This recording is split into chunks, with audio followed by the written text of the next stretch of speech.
我中了1000万，我妈却让我把钱给哥哥的儿子买房子。她说我不孕不育，没人养老，不如把钱给侄子，以后他会念着我的好。看着旁边刁蛮任性的侄子，我直接给了他一脚。要钱是吧？梦里啥都有。大家好，开始今天的分享之前，希望你能给人间烟火点个订阅，我将会分享更多优质的内容。我是周若楠，一个坚定的不婚不育的女人。自从大学时候被渣男狠狠地伤害过后，我就再也不打算进入婚姻了。谈恋爱可以，但结婚绝对不可能。我妈听到我不结婚，立马就生气了。周若楠，老娘养你这么多年，就是让你像现在这样不结婚，在外面给我丢人现眼，连个彩礼都不给我拿回来吗？我一瞬间怀疑我妈并不是因为我没结婚没人照顾我才这么生气的，而是因为我不结婚不生孩子，给她丢人现眼了，还没法给她彩礼。在她心里，我好像不是她的女儿，而是她待价而沽的商品。想到这一点，我其实是心寒的。我的名字是周若楠，若楠，实际上是若男。我的父母希望我跟个男孩一样，还好我头上有个亲哥哥，不然按我爸妈的德行，我的名字十有八九不是叫营地就是招娣了。虽然我有个哥哥，在家里是需要受人照顾的小妹妹，但我从小到大好像真的没有感觉到年纪小的年龄红利，反而因为年龄小，用的东西永远都是哥哥剩下的东西。哥哥又不是姐姐，他的东西自然都是男孩用的东西，所以我从小就是出了名的假小子。直到读大学之后，我才渐渐地开始像一个女孩子。所以说，我心里对爸爸妈妈没有怨恨，那也是不可能的。特别是自从哥哥结婚之后，我就觉得我好像从这个家的人变成了一个外人一样。哥哥娶了嫂子，嫂子虽然不是什么强势的性格，但她却是一个斤斤计较的人。嫂子一边被我妈这个婆婆打压着，在家里干这个干那个，一边看不惯我这个小姑子。只要我放假回家了，一定会把活都给我干。在我和嫂子之间，那我妈还是看不惯媳妇偷懒的，所以她倒是偶尔会开口帮我说话。但嫂子怀孕给我们家生了一个大胖小子之后，一切都变了。我妈开始事事以她的大孙子为先，居然还让我帮到书房去，说我的房间比较宽敞，更适合我侄子这样的小孩子。我也不想跟小孩争，直接就答应了。我想着等我有钱买房子，就一定搬出去住。只是我一个公司小职员，目前还真没有买房子的能力。这天下班，我顺手在路上买了一张彩票。我本来从小到大运气都不怎么好，也没想着彩票能中个50块我就满意了。但我怎么都没有想到，周日晚上公布的大奖号码居然跟我的彩票号码一模一样，我居然中了1000万。我在路上忍不住惊呼出声。我从来没有走过运过，还是这么大的运气。交完税后，我到手还有800万。我第一个反应就是要跟别人分享这个好消息，我要告诉我妈，告诉她我中奖了，她以后可以不用那么操劳，安心享福了。虽然我觉得我妈不够爱我，但她于我而言毕竟有生恩和养恩，我还是感激她的。我打算跟我爸妈说，让他们帮我瞒着这件事情，不然亲戚朋友还有哥哥嫂子要是知道我有这么多钱，那我还不得被剥削殆尽了。我就是太清楚人性了。但我没想到，我刚刚回到家里，就听见嫂子跟哥哥抱怨，老公，你说我们家就这么点大，但住了这么多人，什么时候买套房子啊？哥哥叹了一口气，我也想买房子啊，咱这不是没钱吗？你看现在连咱们儿子的房间都是抢了若男的。哥哥说完这句话，嫂子立马声音拔高了起来：“你这话什么意思？你妹妹这不是应该的吗？她一个女的不嫁人，天天赖在家里，给她书房住，那都是我们善良。原来在嫂子的眼里，女儿根本不配有家室吗？她自己就不是别人的女儿吗？怎么能说出这种话？老婆，话虽然这么说，但我也不好赶若男走啊。哥哥明显是向着他自己老婆的。嫂子这么说，他不仅没有觉得嫂子有问题，反而说只是因为他不好意思赶我走。我一时间心凉，我心情不太好，去外面转了很久才回家。我决定暂时不说这件事情。第2周，我乔装打扮了一下，去彩票中心兑了奖，看着自己卡里税后还有800多万的余额，一时间心里瞬间很实在。800多万啊！我这辈子工作的话，还不知道要攒多久才能攒到这些钱。要是我不乱花钱，这800万估计都够我在这个小城市里躺平一辈子了。可我回家的时候，却听见了另一个好消息，至少这个家里除了我以外，都觉得是个好消息。嫂子，你又怀孕了。是的，嫂子3年前生了旭旭，现在又怀了2胎了。对呀，是不是很羡慕？嫂子得意地看着我，但我却莫名其妙。我羡慕什么？我又不打算生孩子。若男，你看我现在都怀孕了，你个做姑姑是不是得给我肚子里的孩子包个大红包？我一直都知道嫂子是个势利眼，不过这种孩子还没生出来就找人要红包的奇葩行为，还真是只有他这种奇葩做得出来了。行啊，我反正现在身上有钱，我直接给嫂子的微信转了1万块，转过去了，这就当我给孩子的心意了。嫂子本来还有点不屑的，看见1万块钱，瞬间转变了态度。若男，你居然给我转了1万块，你哪来的那么多钱？攒的。我冷冷地看着他，那你可得多攒攒，等我孩子生出来，你可得给个更大的。毕竟你一个月才赚3000块，起码要攒几个月吧。我给嫂子1万块，一方面是因为真的给孩子的心意，另一方面我也知道嫂子留不住钱，这钱十有八九也会被我妈找借口要走一部分。只是我没想到，我刚刚给嫂子的孩子包了这么一个大红包，晚上吃饭的时候，嫂子就叫我搬出去。若男，你看我现在又怀孕了，家里又这么小，你能不能帮出去啊？我想把书房改成宝宝的卧室。嫂子说的时候，甚至都没有一点不好意思，仿佛觉得这件事情是理所当然的。我还没有说什么，这时候哥哥却一脸赞同道：若男，你嫂子说的没错，你毕竟是个女孩，要是你嫁人了，你早就不在我们家里了。我们允许你住了这么久，现在你又要有侄子了，你得搬出去了。连我的哥哥都这么说，我的心里确实有点寒心。这对夫妻我已经没有想和他们说话的欲望了。我直接看向了我爸妈：爸妈，你们该不会也这么想吧？我爸低着头喝了一口酒，然后看向了我妈：老婆，你说这是怎么办？他甚至不敢看我的眼睛，我的心更凉了1分。我妈犹豫了一下，然后看着我说道：若男，要不你就先搬出去吧，咱们这就是小地方，你出去租房子不要花多少钱的。妈，我直接站了起来，连你都要赶我吗？这可是我家，我从小到大待的家里，凭什么要我走？我气得脸都涨红了起来。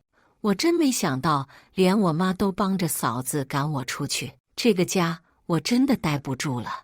我直接气得回到了房间，收拾了行李，我连饭都不吃了，直接走出去了家门。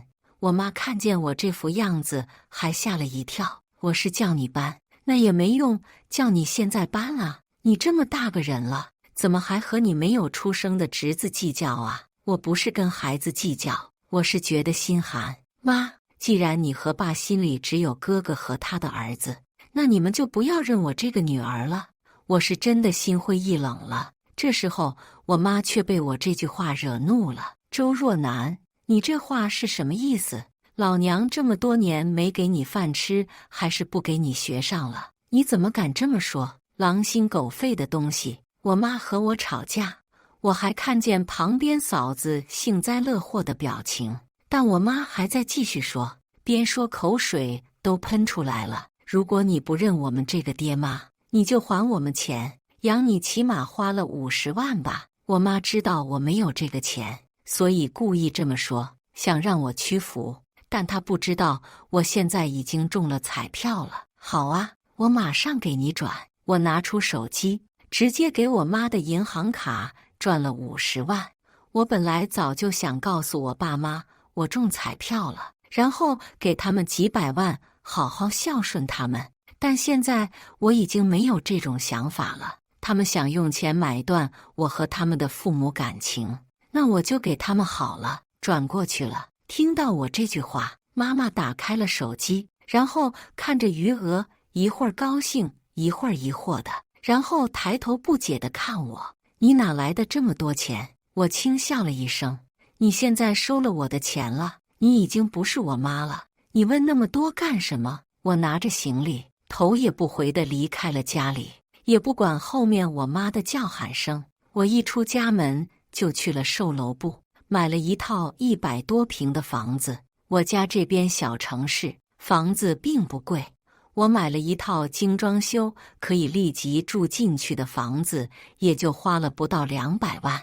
我又订了1周的酒店，在酒店的这几天，我刚刚开始也很难过的，后面看开了，觉得没有这一家子的拖累，我应该会过得更快乐。一瞬间，我充满了对未来的希望。没到1个月，我就住进了我的新家。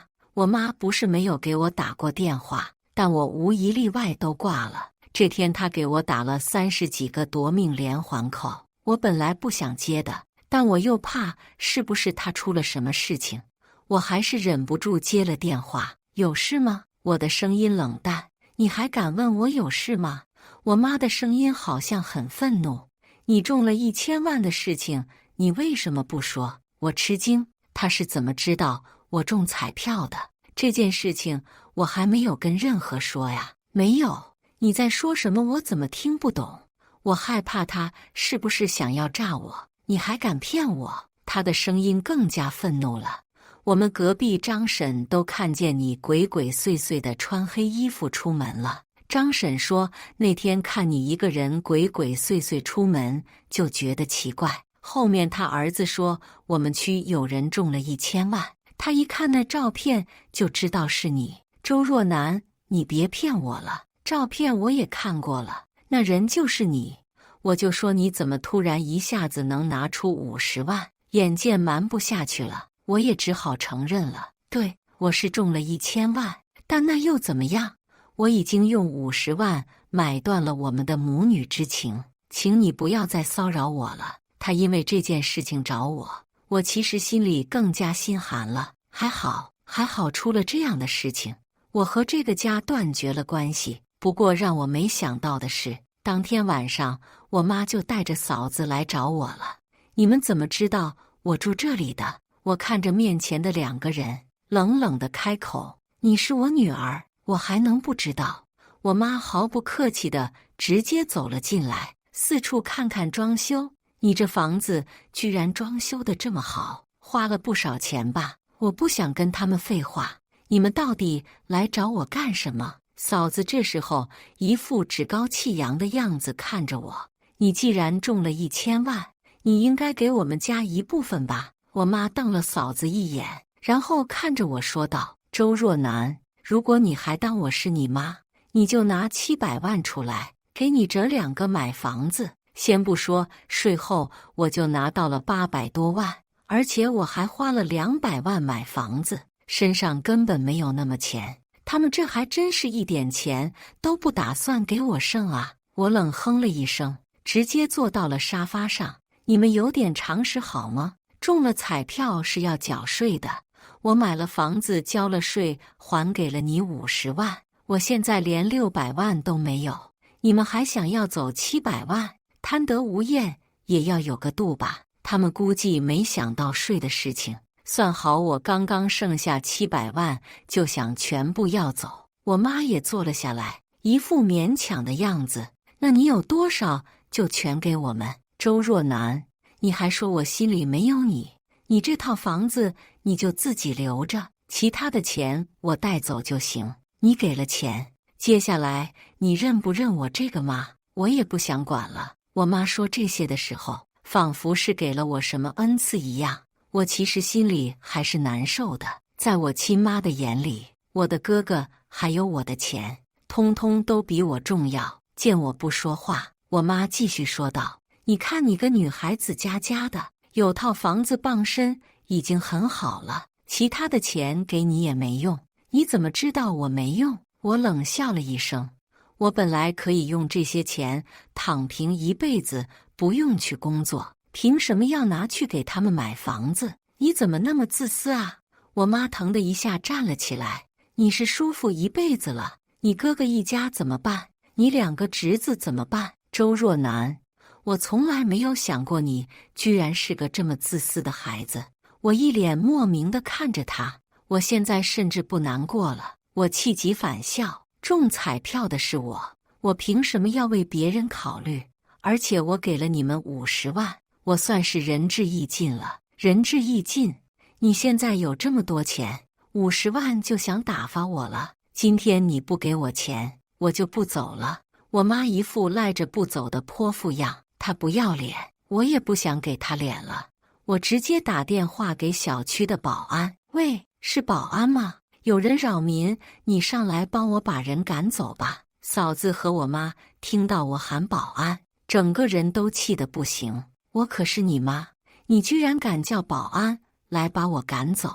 我妈不可置信看着我，你没有把我当女儿，我不需要把你当成我妈。我冷笑了一声，但凡我妈真心把我当女儿，我本来都打算给她和我爸几百万养老的，可惜她的眼里只有儿子。这时候嫂子也大喊道：我可是你嫂子，而且我现在还是个孕妇，你敢把我赶走？她尖叫的时候，整张脸都扭曲了起来。明明才3个月的肚子，因为最近营养过剩，显得就像是已经怀了半年一样。他们还在那里说的时候，保安已经赶来了。周若楠，我妈尖叫了一声，但没有用，保安还是把他们赶了出去。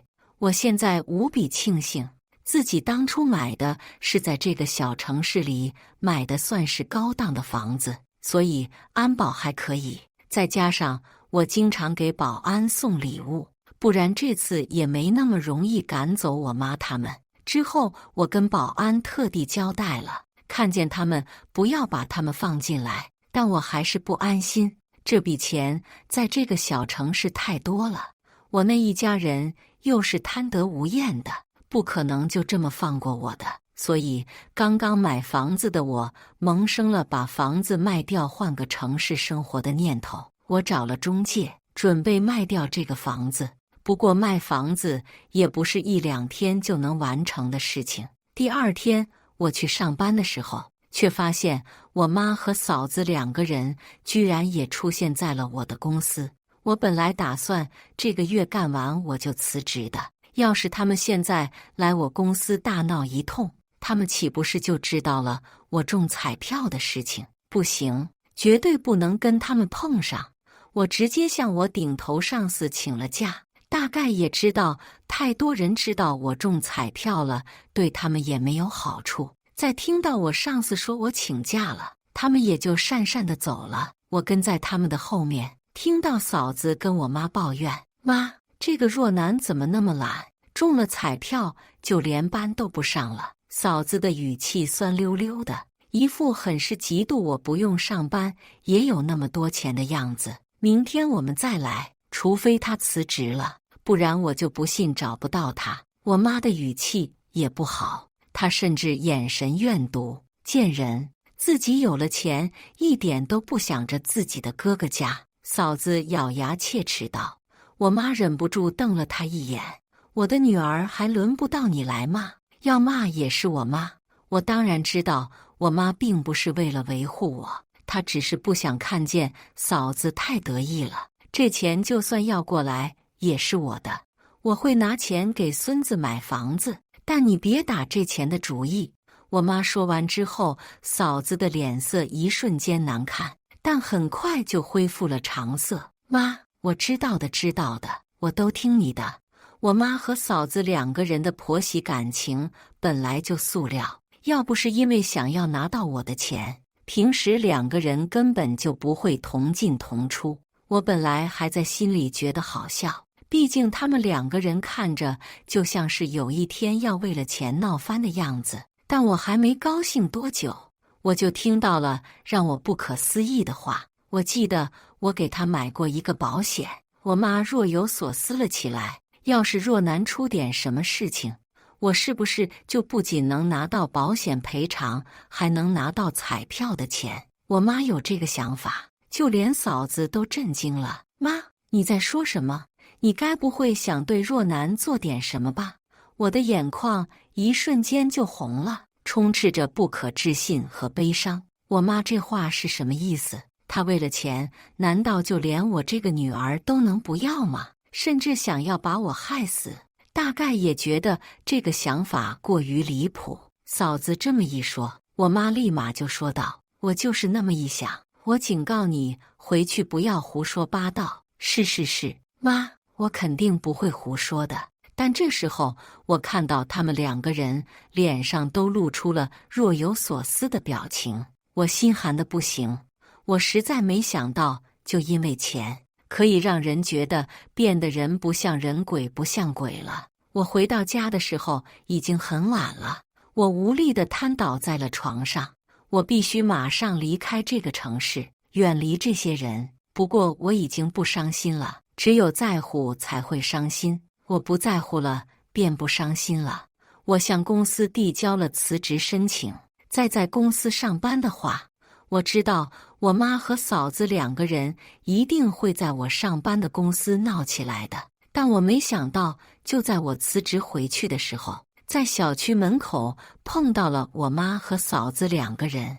我就知道你就算不在公司，也会从这个门回来的。嫂子得意地笑了起来。若男，我劝你赶紧把钱转到我的银行卡里，我就还认你这个女儿。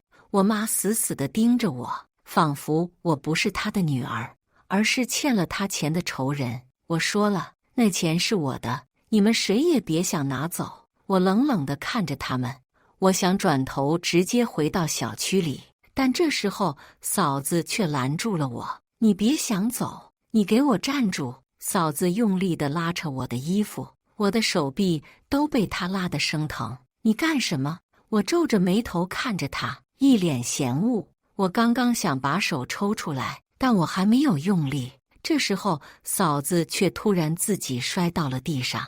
我很明显地看到她是自己摔的，因为她摔得很缓慢，甚至还搀扶了一下地面。大概是又想陷害我，又怕伤害到自己肚子里的孩子。嫂子这时候尖叫了一声：“周若男，你干什么？你为什么要推我？”这大概是我妈和嫂子两个人商量好的计策。这时候，我妈冲了过来，对我破口大骂：“你怎么回事？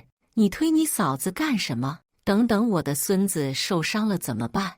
我妈两句话就直接给我定了罪。我猜接下来他们就是向我要钱了。果然，嫂子咬牙切齿道：“周若男，你推了我，要是我的孩子有什么问题怎么办？你赶紧赔我钱，我要去医院带孩子检查。对，你赶紧赔钱给你嫂子。要是你嫂子肚子里的孩子以后生出来，因为这么一摔脑子不好的话，你怎么赔？”我妈的眼神里都是对钱的算计。那你们要多少？我想知道他们到底能狮子大开口到什么地步。100万，起码要100万。嫂子说的时候，我甚至看见了她忍不住露出的笑容。我这才知道他们转变了策略，大概是想要分好几次把我手上的钱都给要走。好啊，我笑着答应了。我妈听到我说的话，也露出了笑容。若楠这就对了，这样才是我的好女儿。不过在这之前，我们一起去医院检查吧，费用我出。只要医生说嫂子肚子里孩子有什么问题，该赔多少钱我就赔多少。我冷冷地笑了一声，这就不用了吧？嫂子惊呼了一声，看向了我妈。妈，你快跟若楠说说，看什么医生？你以为医生就很厉害，什么都知道吗？别废话，给钱就行了。我妈一瞬间恼羞成怒，那就不好意思了，你们不去检查，这个冤大头我也不当。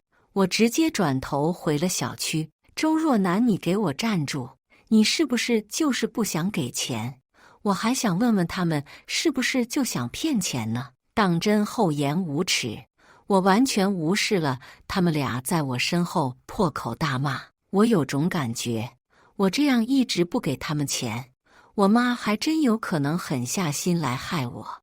我在家里躲了好几天的风头，甚至吃饭都是点外卖。这天中介说有人要买我的房子，他们来我家看了房子之后，就确定要买房子了，而且出的价格比我买入的时候高，这是一件好事。但我必须出门去和他们签合同办证明。我出了小区，却被一个看起来很猥琐的男人给抱住了。老婆，你终于出来了！男人的手还不老实地往我身上乱摸。你是谁？我吓了一跳，疯狂挣扎了起来。你放开我！你是我老婆，你妈已经把你卖给我了。男人淫邪的目光在我的身上上下扫射。你说什么？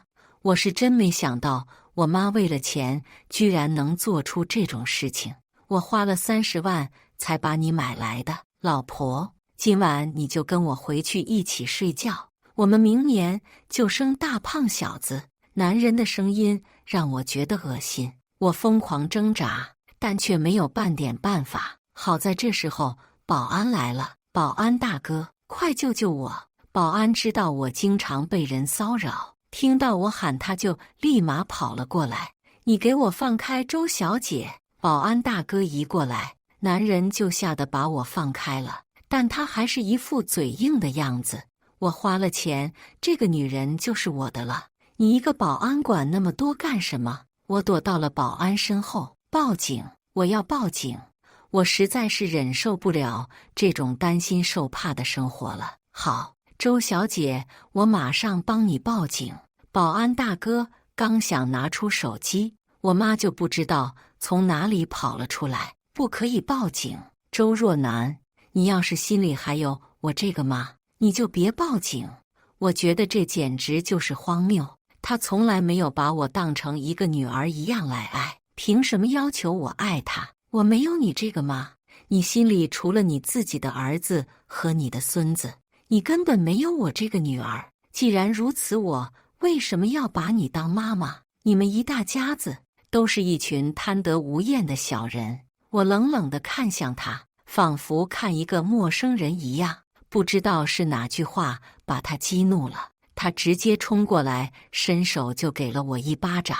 周若楠，你给我闭嘴！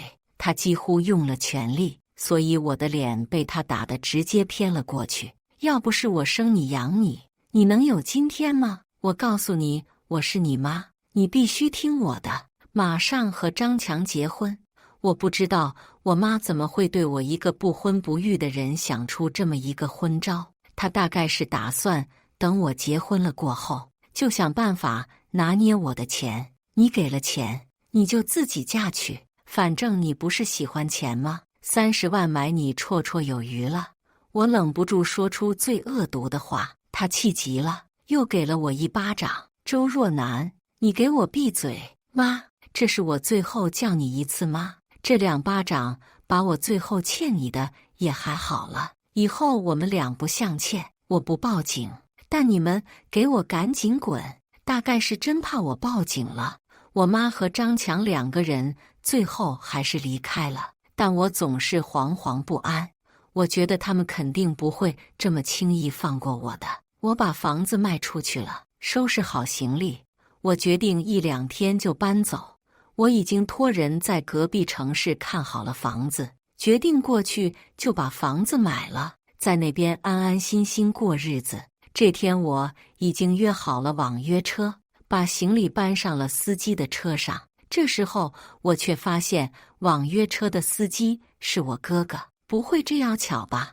我虽然知道哥哥是开网约车的，但我当时特地看了那个车子的车牌号，那就不是哥哥的车牌号啊！我转头就想跑，我知道我在跑路的时候碰到他一定没什么好事。这时候哥哥直接伸手拉住了我：“若楠，你想跑到哪里去啊？”他的眼里有着阴狠的算计。“你放开我！”我大喊了一声。但这时候爸爸和张强两个人也出现了。“我的好女儿，跟我回家吧。”爸爸拉着我，眼里是毫不掩饰的贪心。看来他们一家人已经准备联合在一起，要夺走我的钱了。我本来想找准机会跑，但他们直接把我塞进了车里。“老婆，嘿嘿嘿。”张强好像是个智力有残缺的人，他看着我露出了猥琐的笑容。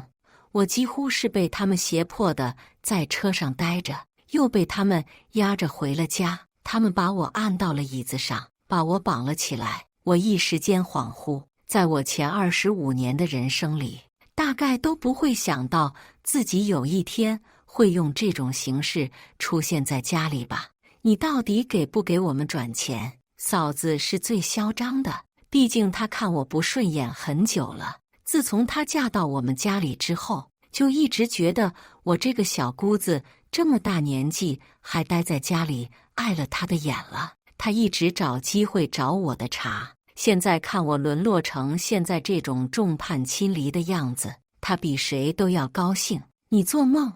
我甚至呸了她一下。“贱人！”嫂子毫不犹豫地给了我一巴掌。“我劝你赶紧把钱给交出来，不然我们杀了你，我们一样拿得到钱。”我哥在旁边冷冷地出声。我真的心凉，这就是我从小叫到大的哥哥，为了钱居然能说出把我杀了的这种话。好在我被他们绑起来的时候，偷偷地把手机藏到了兜里。我已经拨了110的电话了。现在我就只能希望警察能快点到了。你们当真就为了那几百万要杀了我？我不可置信地抬头，然后转头看向我爸妈。“爸妈，连你们两个人都是这么想的吗？”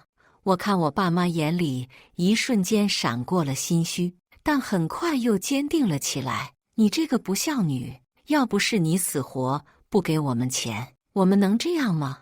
我爸一脸都是我的错的模样。这时候我妈叹了一口气：“女儿啊，妈是真不想跟你走到这一步，但你也知道的，我儿子和孙子还是比你重要的多的。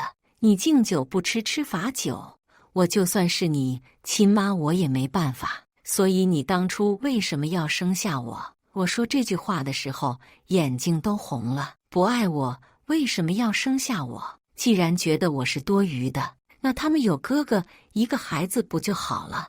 我爸大概是被我哪句话给刺激到了，他生气道：“你以为老子当初想生你啊？当初要不是因为你妈怀孕了，那医生说是个男孩，我们以为你是男孩才生下你的。这话对我而言不可谓不诛心。你说什么？所以你一开始就不打算要我这个孩子是吗？”我大喊道：“没什么比自己的父母一点都不爱自己来的更残忍了。若楠，现在说这些事情有什么意思？